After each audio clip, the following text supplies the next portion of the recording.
Locally দিচ্ছেন তারা কতটা স্ট্যান্ডার্ড দিতে পারছেন এবং তাদের ল্যাঙ্গুয়েজটা আমি মনে করি যে যদি ভালো প্রতিষ্ঠান হয় তাহলে তারা ইংলিশ ল্যাঙ্গুয়েজ এবং হাউসকিপিংয়ের কোয়ালিটিটাও আরও উন্নত মানের করে টার্গেটটা করতে পারেন দেশের বাহিরে কর্মসংস্থান। দেশের ভেতরে হাউসকিপিংয়ের আসলে যে বেশি আছে তা আমার মনে হয়।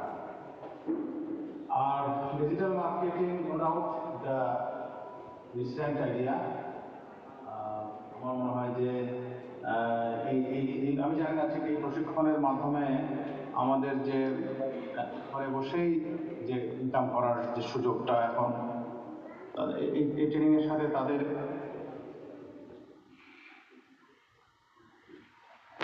এই ইয়াং জেনারেশনের কাউকে কাউকে আমি চিনি যারা বাংলাদেশে বসে সারা দেশে তারা বিজনেস করছে এবং কোটি কোটি টাকার মালিক তারা এখন বিলো 30 তারা সবাই। তো ডিজিটাল মার্কেটিং তারই একটা পার্ট কিনা আমি জানি না, যদি সেটা হয় তাহলে না হলে আমরা আপনার চালু করতে পেরেছি কিনা, যেটা বলা হয় যেন একটা নতুন একটা চলে যাচ্ছে কারণটা।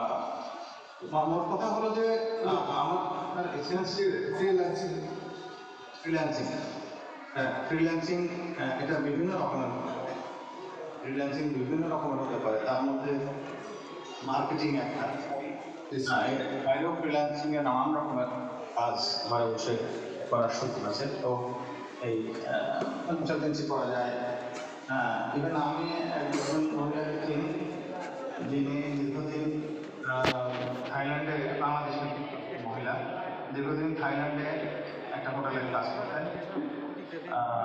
সেখানে রিসেপশনে সম্ভবত কাস্টমারদের যে সব অ্যাকাউন্ট সব কিছু, মানে তাদের বুকিং, অ্যাপয়েন্টমেন্ট, এভরিথিং সব কিছু উনি করোনার সময় বাংলাদেশে চলে এসেছেন এবং এখন বাংলাদেশে তার মাথায় বসে এই কাজ করে এবং তার বেতন কমে। তো তাহলে মনে করি যে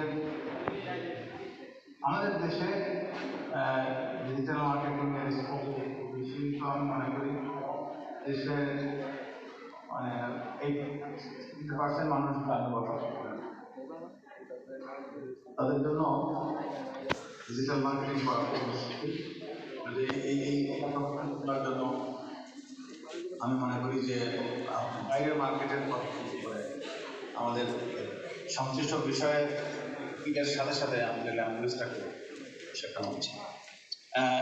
এইটা একটা আর গতানুগতিক নির্দেশনা দিয়ে থাকি যে আমরা দেখতে পাচ্ছি যে আজকে পাশের হার অনেক ভালো।